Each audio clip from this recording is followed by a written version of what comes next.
आज फ़लसफ़े का हम पहला लेक्चर शुरू करते हैं। ये लेक्चर शुरू होगा प्री सोक्रेटिक फ़िलॉसफ़र से। प्री सोक्रेटिक फ़िलॉसफ़र्स का मतलब है कि वो फ़लसफ़ी जो सुकरात से पहले थे।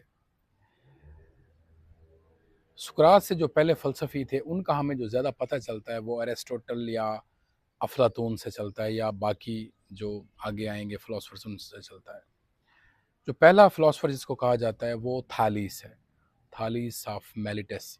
मेलिटस एक इलाका था जो आज का मौजूदा तुर्की है, उसमें रहता था थालीस।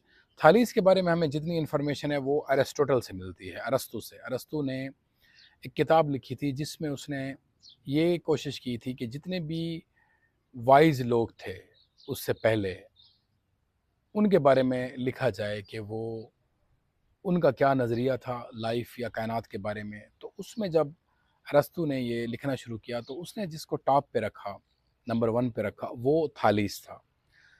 थालीस को उसने कहा था द फर्स्ट फिलोसोफर, और साथ ही उसने कहा था कि ये नेचुरल फिलोसोफर था, जिसको अक्सर कहा जाता है कि नेचुरल फिलोसफी, कि जिन ये तो नेचुरल फिलोसफर्स थे सुकरात से पहले जितने भी थे। अब थालीस की जो कोई बुक है या तसनीफ़ है, हमें उसका कोई पता नहीं है, उसका कोई रिकॉर्ड नहीं मिलता। थालीस का जो शागिर्द था वो एनेक्सिमेंडर था, और एनेक्सिमेंडर का जो शागिर्द था वो एनेक्सिमेनीस था।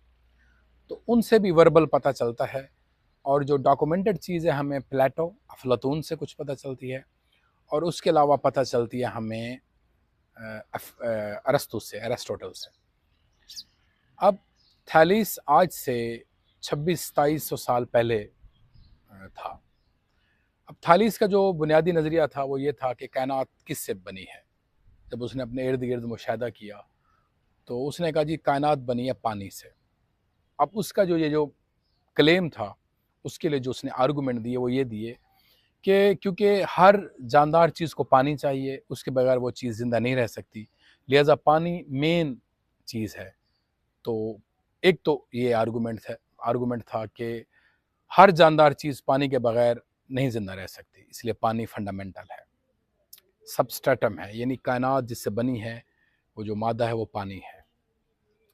दूसरा जो उसका आर्गूमेंट है अपने इस क्लेम को प्रूव करने के लिए, वो ये है कि जो गर्मी है, हीट है, उसमें भी नमी पाई जाती है, और गर्मी ज़िंदा रह सकती है अगर पानी हो या नमी हो। ये दूसरा उसका आर्गूमेंट है। तीसरा आर्गूमेंट ये है कि जो मॉइस्चर है ये कायनात में रहता है, जो मॉइस्चर है, नमी है, ये रहती है, और नमी इस चीज़ की दलील है कि पानी है। और पानी क्या है? पानी फंडामेंटल, उसने तो उसको फंडामेंटल रखा हुआ है। अब एक और चीज़ जो उसके इस क्लेम को ज़्यादा मजबूत करती है वो ये है, थालीस असल में मुशाहिदा करता था, क्योंकि वो समंदर के करीब रहता था, इसलिए वो मुशाहिदा करके समंदर में देखता था कि समंदर के ऊपर कश्तियाँ खड़ी हुई हैं। तो उसने अपने इस नज़रिए को या फ़लसफ़े को मज़ीद स्ट्रेंथन किया कि जो ज़मीन है वो पानी पे खड़ी हुई है, ठीक है? तो जो क्योंकि कश्तियाँ पानी पे खड़ी होती हैं, वहाँ से उसने ये जो मेटाफोरिकल या एनालॉजी बनाई कि ज़मीन भी पानी पे खड़ी हुई है, इसीलिए पानी फंडामेंटल है। इसके अलावा जो एक और चीज़ है वो ये है, उसने कहा जितनी भी चीज़ें हैं वो पानी से बनती हैं और बाद में पानी में ही ख़त्म हो जाती हैं। तो पानी फंडामेंटल है, अपने इस क्लेम को प्रूव करने के लिए उसने जितने भी आर्गूमेंट्स दिए वो पानी के गिर्द ही घूमते थे, यानी हर चीज़ पानी से बनती है और ख़त्म भी पानी में होती है। तो ये क्लेम था थालीस का कि कायनात पानी से बनी है। बेशक ये क्लेम बहुत कमज़ोर है, हम इस पे नहीं जाते, हम ये जाते हैं कि थालीस ने क्या किया। थालीस ने जो उस वक्त एंशिएंट ग्रीक की एक थॉट थी उसको चैलेंज किया। वो थॉट क्या थी? जो एंशिएंट ग्रीक थे वो ज़्यादा सोचते थे मैथिकल स्टोरीज़ में, जो देवमलाई कहानी है उस पे, और देवता की बातों पे यकीन करते थे। थैलिस ने देवताओं को उठा के साइड पे कर दिया कि देवताओं का ये काम नहीं है कि वो जो फितरत के कवानीन है या फितरत को वो डिस्कस करें। तो फितरत को डिस्कस किया जाता है अक्ल से या अपने मुशाहदात से। ये एक जिसे कहते हैं ग्राउंड ब्रेकिंग किस्म का काम थालीस ने किया। थालीस के बारे में दो चीज़ें और बहुत मज़ेदार हैं। एक तो ये चीज़ है कि थालीस का अपना एक जुमला है, कोटेशन बन गई है अब तो। थालीस कहता था कि फ़िलासफ़र्स अगर चाहें तो वो अमीर बन सकते हैं। गुर्बत उनकी मजबूरी नहीं, बल्कि उनकी चॉइस है, उनका इंतखाब है। ये थालीस ने क्यों कहा था? थालीस ने इसलिए कहा था क्योंकि थालीस ने एक पेशनगोई की थी उस वक़्त कि अगले साल जो ज़ैतून का दरख्त है, उसकी पैदावार बहुत ज़्यादा होगी और उसकी माँग भी बहुत ज़्यादा होगी।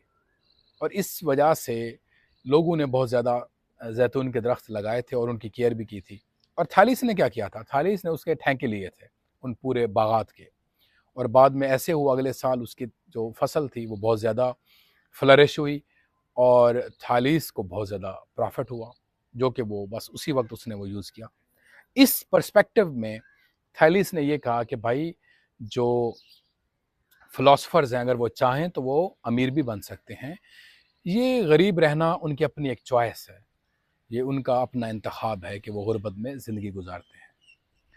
एक और चीज़ जो अफ़लातून ने, प्लेटो ने कोट की अपनी बुक में थालीस के बारे में, वो ये है कि एक दफ़ा, क्योंकि थालीस ने कॉस्मोलॉजी पे बहुत काम किया था, सितारों पे, और वो एक दफ़ा सितारों का मुशाहदा कर रहा था। करते-करते वो जब चल रहा था, तो वो एक कुएँ में जाके गिरा। जब वो कुएँ में गिरा, तो उसकी खादिमा ने कहा कि ये कैसा इंसान है, कैसा दानिश्वर है कि आसमान के जो नज़रियात है उनके ऊपर गुफ्तगू कर रहा है, उसको देख रहा है। इसके पाँव ज़मीन पर नहीं टिकते, इसके अपने पाँव का पता नहीं है वो कहाँ जा रहे हैं, पैरों का। तो ये एक एज़ अ जोक उसने लिखा, प्लेटो ने। थालीस ने कॉस्मोलॉजी पे भी काम किया। उसने सूरज गिरहन के बारे में जो बातें बताई, वो भी काफ़ी साइंस ने, जो क्लासिकल साइंस ने उसको काफ़ी एप्रिशिएट किया। उसके अलावा थालीस का ये नज़रिया था कि जो ज़मीन है वो गोल है। ज़मीन को उसने गोल, उसने ये 2 मुशाहदात की वजह से कहा। एक तो उसने कहा जब हम देखते हैं स्टार्स को, कुछ स्टार ज़मीन से नज़र आते हैं, कुछ नहीं आते। तो ये एक दलील है कि ज़मीन गोल है, इस वजह से कुछ छुप जाते हैं। दूसरा, उसने जो साया है, जो शैडो पड़ता है, उसकी जो डायमेंशन है, जब उसको देखा तो वहाँ से उसको आइडिया हुआ कि जो ज़मीन है वो, क्योंकि वो कर्व टाइप साया बनता है गोलाई में, तो इसलिए उसने कहा ज़मीन भी गोल है। एक और चीज़ थालीस से जो वाबस्ता है वो ये है कि थालीस मिस्र गया था, वहाँ से उसने तालीम हासिल की और उसने एहराम मिस्र की पैमाइश भी की। मतलब बाहर ठहर के जो सूरज की रोशनी से जो शैडो बनता था, उस हिसाब से उसने पैमाइश की कोशिश की। इसके अलावा जो थालीस था, उसने मेलिजियन, जो मेलिटस था, उससे मेलिजियन एक स्कूल बनाया, उसका वो फाउंडर था उस स्कूल का। और उसमें जो बाकी 2 बंदे थे, एक उसका शागिर्द था एनेक्सिमेंडर, जो हम आगे पढ़ेंगे। उसके अलावा एनेक्सिमेंडर का शागिर्द था एनेक्सिमेनीस, वो भी उस स्कूल का हिस्सा था। तो मेलेजियन जो मेलिटस था, उसको मेलेजियन कहा जाता है। मेलेजियन जो स्कूल था जिसको थालीस ने बनाया था, उसका फाउंडर थालीस था और उसका जो 2 बाकी मेंबर थे एनेक्सिमेंडर और एनेक्सिमेनीस थे।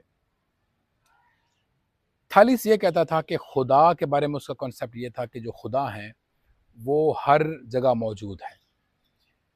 और वो ये कहता था जो मकनातीस है उसमें भी वो कहता है रूह है, क्योंकि उसमें हरकत का एलिमेंट पाया जाता है, क्योंकि वो लोहे को खींच लेता है, इसलिए उसमें भी एक रूह का अंसर है। वो रूह को ये समझता था कि ये एक डायनामिक फोर्स है नेचर की, एक नेचुरल डायनामिक फोर्स है कायनात में। उसका रूह के बारे में ये तस्वर था। ये सारी चीज़ें हमें एरिस्टोटल की फ़िलासफ़ी में जो उसने थालीस के ऊपर लिखी हैं वहाँ से पता चलता है, कुछ प्लेटो यानी अफ़लातून से, और कुछ हमें जो प्री सोक्रेटिक फ़िलासफ़र्स हैं, एनेक्सिमेंडर जो उसका शागिर्द था और एनेक्सिमेनीज़ और इसी तरह हेराक्लाइटस, उससे पता चलता है। तो ये थालीस के बारे में एक शॉर्ट सी गुफ्तगू है। इसमें जो टेक अवे है हमारे लिए वो ये है कि थालीस ने जो उस वक्त की एनिशेंट थॉट थी उसको एक न्यू डायमेंशन दी सोचने की। वो सोचने की डायमेंशन का जो आला था वो रीजन था।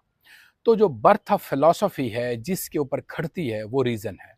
रीजन का जो महवर है वो अक्ल है, यानी अक्ल से आप कोई चीज़ देखेंगे, उसका मुशाहिदा करेंगे, उसके बारे में दलाइल देंगे, उसके ऊपर आर्गूमेंट्स कंस्ट्रक्ट करेंगे, फिर जो चीज़ निकल के आएगी वो एक फ़िलासफ़िकल नज़रिए की तर्जुमानी करेगी।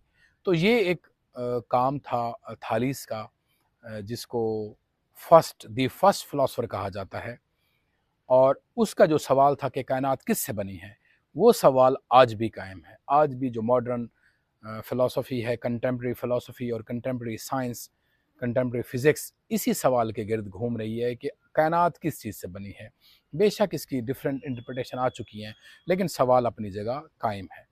तो ये था हमारा आज का pre Socratic philosopher, the first philosopher, जिससे फ़लसफ़ा वजूद में आया, फ़लसफ़े ने जन्म लिया। हम अगले लेक्चर में देखेंगे एनेक्सिमेंडर, जो कि शागिर्द था थालीस का। तो उस वक्त तक इजाज़त दीजिए। अल्लाह हाफ़िज़।